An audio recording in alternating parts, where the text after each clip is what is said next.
Magandang araw mga ka-boxing fans. Pag-usapan natin ang kabaitan ng dalawang magkapatid na si John Riel Casimero at coach ni Cuadro Alas na kapatid niyang si Jason Casimero.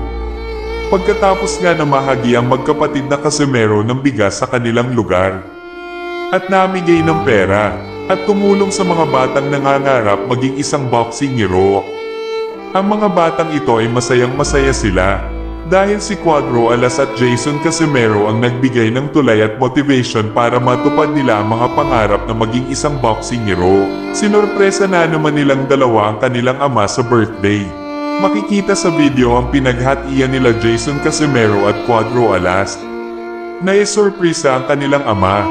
Binigyan nila ito ng dollar na nagkakahalagang 3 million, kaya saludo ako sa taglay na kabaitan ng magkapatid na Casimero.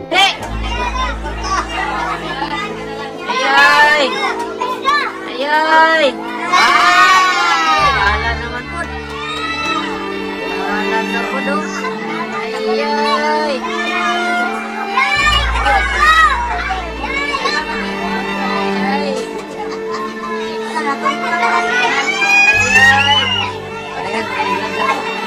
Talagang wala. Ayaw apa?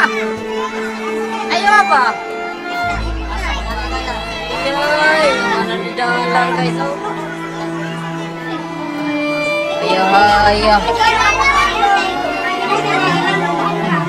Gana. Ayah.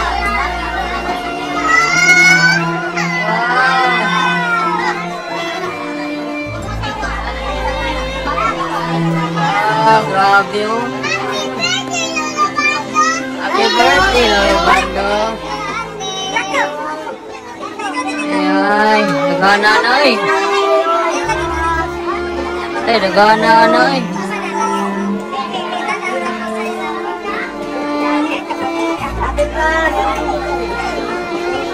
Ay, nagana guys oh.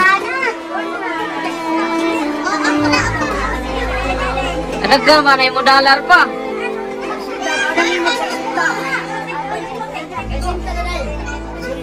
Kaya, 3 million na na jay.